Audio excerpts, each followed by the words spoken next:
ఏ దేశమేగినా ఎందుకు ఆలిడినా పొగడరా నీ తల్లి భూమి భారతిని అన్నారు.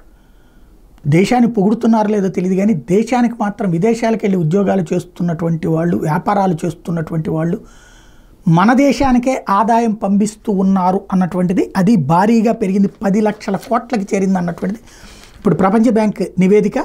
ప్రవాస భారతీయులు స్వదేశం పట్ల అపారమైన అభిమానం చాటుతున్నారు.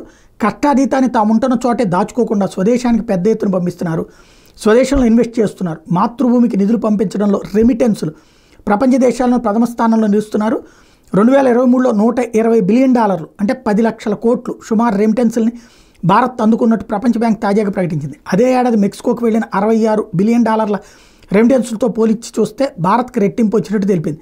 ఆ తర్వాత చైనాకు $50 బిలియన్, ఫిలిప్పీన్స్కి $39 బిలియన్, పాకిస్తాన్కి $27 బిలియన్ రెమిటెన్సులు వెళ్ళాయి. భారత్కి 2023లో అత్యధికంగా అమెరికా, దుబాయ్ నుంచి రెమిటెన్సులు వచ్చాయి. సీమాంతర చెల్లింపులకు దీర్హాం రూపీల్ని అనుమతించడంతో అధికారిక ఛానల్ ద్వారా వచ్చే రెమిటెన్సులు పెరిగినట్టు ప్రపంచ బ్యాంక్ చెప్పింది. ఇక 2024 సంవత్సరంలో భారత్కి 3.7% అధికంగా $124 బిలియన్ రెమిటెన్సులు రావచ్చని ప్రపంచ బ్యాంక్ అంచనా వేసింది. 2025లో మరో 4% పెరిగి $129 బిలియన్ చేరుకోవచ్చని పేర్కొంది. భారత్ తన యూపీఐని యూఏఈ, సింగపూర్తో అనుసంధానించేందుకు చేపడుతున్న చర్యలు వ్యయాల్ని తగ్గిస్తుందని, ఇది రెమిటెన్సులు మరింత వేగవంతం చేయవచ్చని చెప్పింది.